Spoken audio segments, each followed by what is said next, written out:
Still writing medical records manually? Imagine reducing the mental load of a full day's patient care. With ScribeNote, the AI-powered veterinary soap creator, you can streamline record-keeping effortlessly as if you had a personal scribe.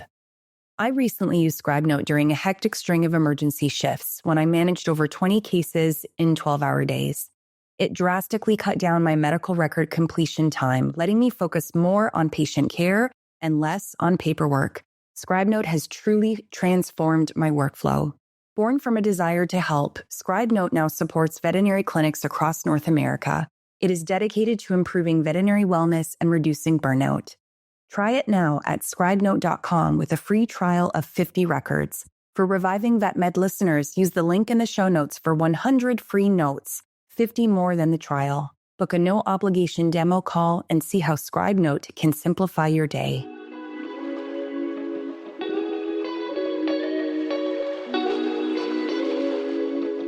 Hey everyone, welcome to another episode of Reviving VetMed. Today we're covering a topic that is gaining traction through increased awareness and advocacy, and that's neurodiversity in veterinary medicine. In March, we have Neurodiversity Celebration Week, and this is a great opportunity to talk about this really important topic. Veterinary medicine is a fast-paced, high-pressure field that requires strong clinical skills, effective communication, and adaptability. But what happens when traditional structures don't support the way some of our colleagues think and work? Today, we'll explore what neurodiversity is, discuss some of the common neurotypes seen in veterinary medicine, and highlight some recent studies that shed light on how we can better support neurodivergent professionals in our field. I'm really excited to share this information with you, so let's go ahead and get into the episode.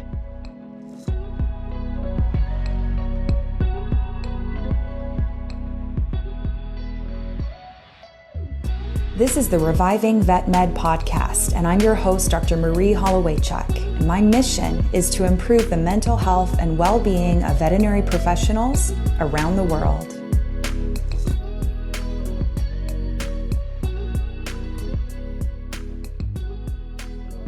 So let's start with the basics. What is neurodiversity? Well, neurodiversity is the concept that there is a natural variation in how human brains function. So basically, this acknowledges that some people think, learn, and process information differently than what society considers typical. So instead of viewing conditions like ADHD, autism, dyslexia, dyspraxia, and other quote-unquote disorders that need to be fixed, neurodiversity simply recognizes that these differences are a rich spectrum of human cognition. So what this perspective does is it shifts the focus from deficits to diversity, emphasizing the value that different cognitive styles bring workplaces and communities a lot of benefit. Neurodivergent individuals often possess unique qualities like an exceptional attention to detail or pattern recognition or innovative thinking and problem solving. For example, a person with ADHD might excel in really fast-paced environments due to their ability to hyperfocus and multitask, while autistic individuals may offer deep expertise and an unparalleled commitment to quality and accuracy. In vet medicine, where problem solving and pattern recognition are critical, neurodivergent individuals often bring these very unique strengths: creativity, hyperfocus, and an ability to think outside the box. And these are the traits that can lead to novel approaches in clinical care, in research, in client communication, and ultimately to enrich veterinary teams and improve patient outcomes. So recognizing and fostering these strengths is really essential for creating inclusive, supportive environments where every team member can thrive.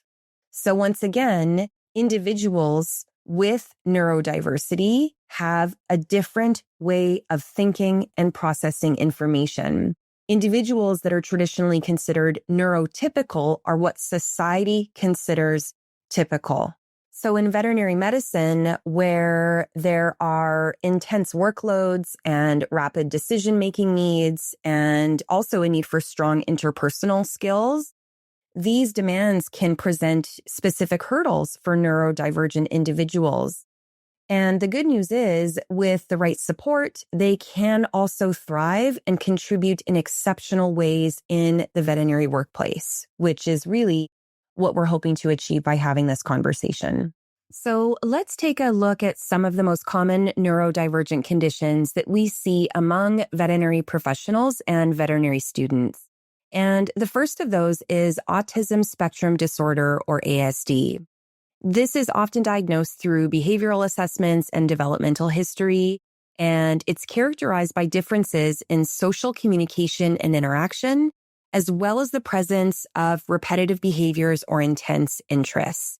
Now, it is a spectrum, so individuals are going to exhibit very different symptoms depending on where they are on the spectrum.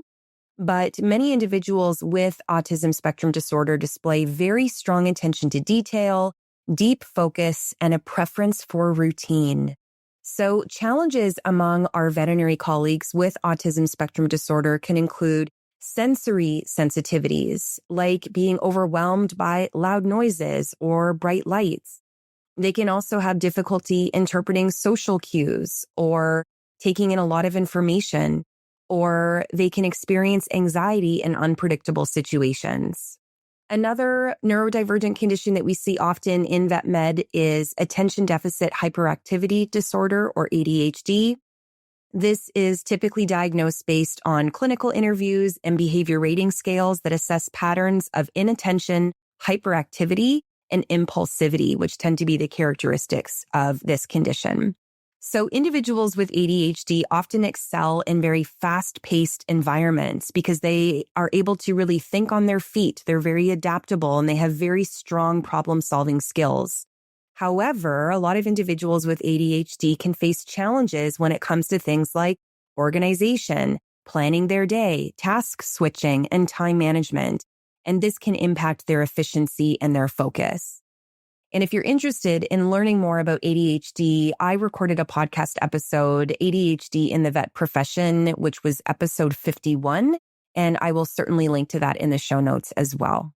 Another common neurodivergent condition seen in vet med is dyslexia and other learning differences. So dyslexia is diagnosed through assessments of reading, writing, and language processing skills. Individuals with dyslexia often excel in visual spatial reasoning, creativity, and problem solving, but they can struggle when it comes to written communication, spelling, or processing in a quick way. So these differences are sometimes misunderstood, but with the right accommodations, individuals with dyslexia can thrive in veterinary roles, especially those that require innovative thinking and very hands-on skills. And the last neurodivergent condition that I want to mention that we see among veterinary professionals is obsessive compulsive disorder, OCD, or anxiety-related neurotypes. So these are usually diagnosed through clinical evaluations and standardized psychological assessments. What we see among professionals with these neurotypes is that they can experience repetitive thought patterns, hyperfocus on precision, or a need for control and order. And again, these are traits that can be invaluable in clinical practice, where attention to detail and accuracy are important. However, these individuals can also struggle with managing anxiety, especially in high-pressure environments. We had a really lovely blog written for Reviving Veterinary Medicine from a veterinary colleague of mine who lives with obsessive compulsive disorder, and I will link to her blog in the show notes as well. So as you can see from these descriptions, neurodivergent veterinary professionals bring incredible strengths to the vet workplace, but can also face a lot of systemic challenges because we've always done veterinary medicine a certain way. We've always practiced in a certain way. Practices have always been structured in a certain way, and people in certain roles have always had certain expectations. So we are going to dive into some of the ways that we can mitigate those rigid structures and more support our colleagues. But before I get into that, I want to talk about some of the research around this topic in vet medicine. And I will say that the vast majority of this research comes out of the UK. They are way ahead of us in investigating different neurodivergent conditions in vet med and also in providing resources, which I will talk about later on. So the first study I want to look at is a study that was published in the Journal of Veterinary Medical Education recently by Kirsty Pickles and Anna Hollis. And their paper titled Support for Neurodivergent Students in Veterinary Education really sheds light on current support practices and how we can improve those for students in vet medicine with neurodivergent conditions. And so according to the author's findings, about 10% of undergraduate vet students are neurodivergent. And the study found that the intense vet school workload, the unpredictable clinical environments, and the high interpersonal demands in veterinary education pose unique challenges for these students. The research identified that support for neurodivergent students varies widely across different veterinary schools in the United Kingdom. Only 4 out of 8 schools provided support at open days or following offers of admission, and just 1 offered a summer school program. Additionally, 5 schools reported making accommodations for clinical rotations and extramural studies, which was often guided by disability service support plans. Unfortunately, despite these efforts, the study's roundtable discussions highlighted the need for more support. And some of the recommendations that they came up with included creating safe spaces for disclosure, providing neurodiversity awareness training for staff and other providers, and offering students access to neurodiversity mentors or coaches, which is something that we are going to be expanding our offerings to include by Reviving Veterinary Medicine in this year. Another important study I want to discuss comes from the Veterinary Record and also was published recently and was also led by Kirsty Pickles and colleagues and focused on the workday experiences of our autistic veterinary surgeons. So through interviews with 15 autistic veterinarians based in the UK, they identified key factors contributing to both positive and difficult workdays. So they found that difficult workdays often involved challenging professional interactions, feeling out of control, sensory sensitivities, and role-specific stressors.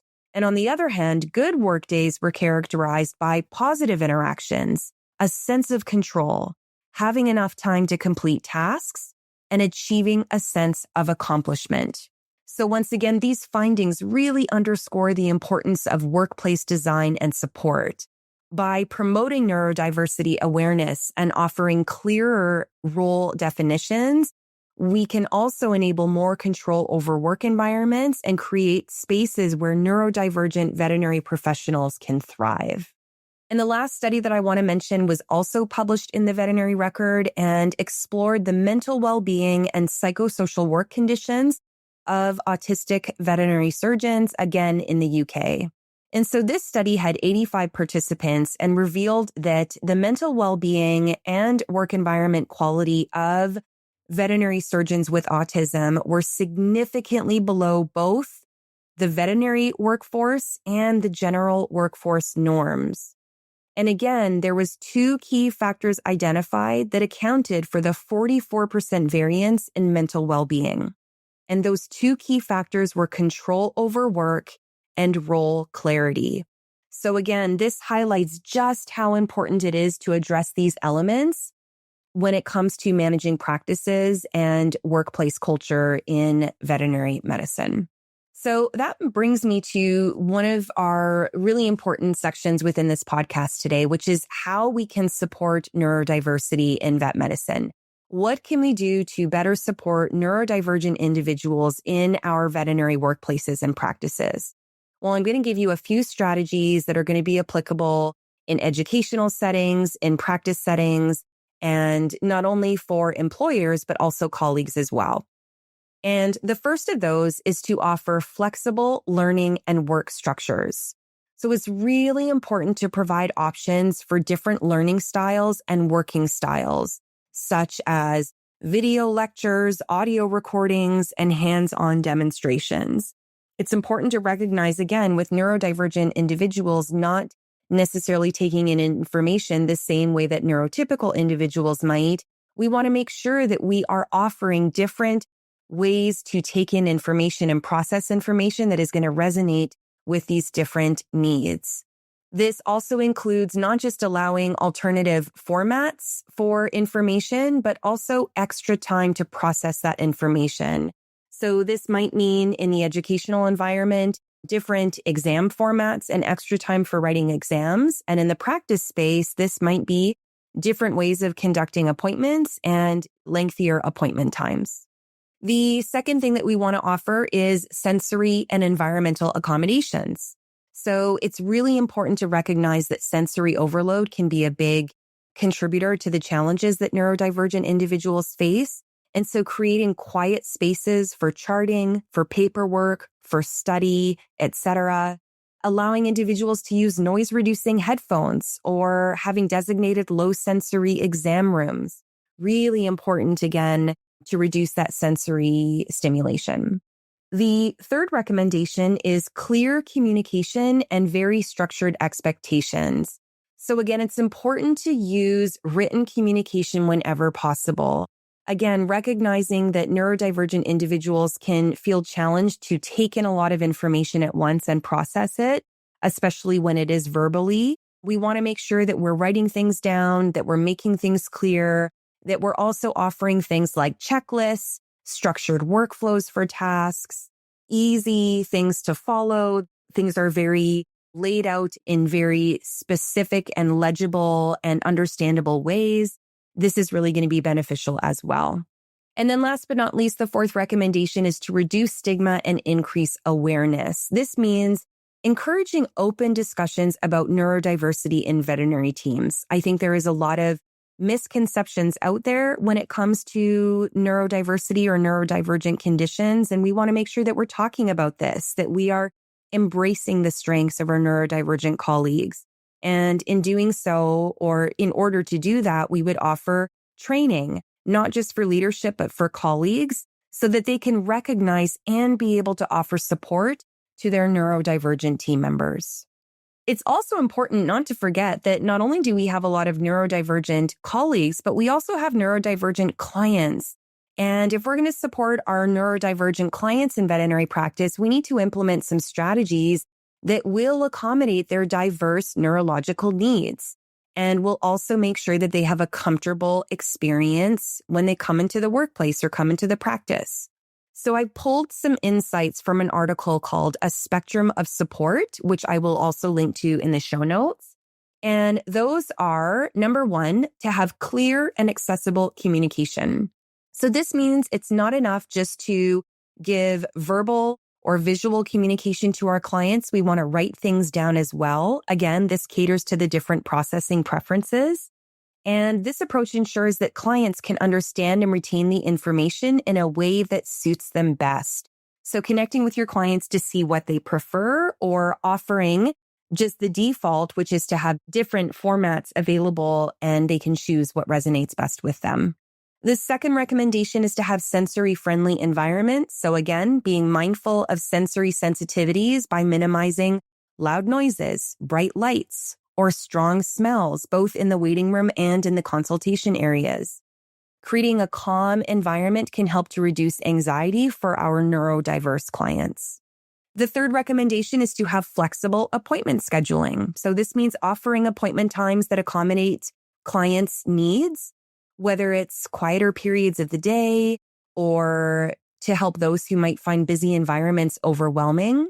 It's also important to be able to offer clients the ability to communicate and do scheduling via email if phone calls are overwhelming for them or whatever the case may be. The fourth recommendation is training for staff. So again, it goes back to what I said earlier. We want to educate all of our veterinary team members about neurodiversity so they can boost their empathy and understanding.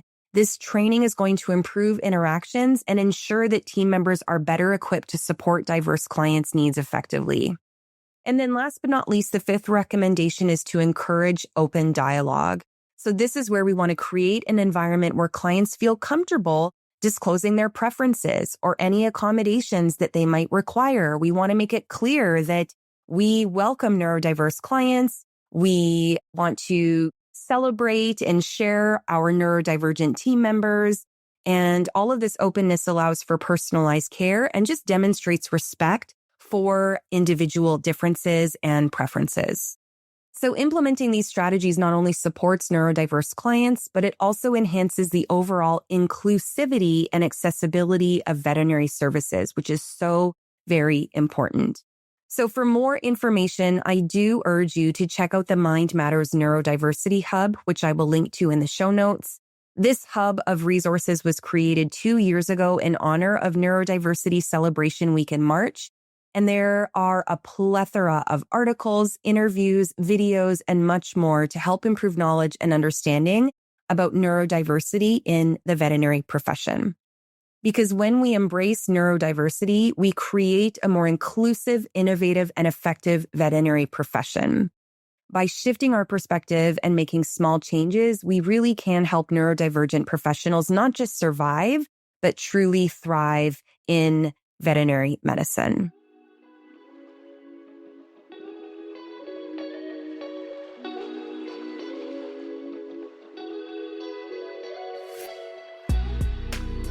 So that's it for this episode of Reviving Vet Med. I hope this conversation has given you some insight into the experiences of neurodivergent professionals in veterinary medicine and what we can do to support them, most importantly.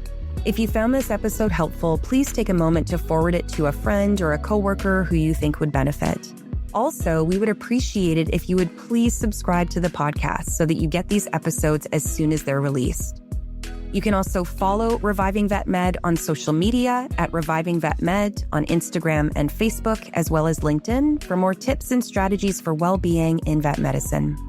And if you have any questions about today's episode or suggestions for future topics, please email us at podcast@revivingvetmed.com. I'd like to thank the team at Bear Beat Productions for producing this episode, and I'd also like to thank you for listening. I hope you'll tune in next time. In the meantime, take care of yourself. Bye for now.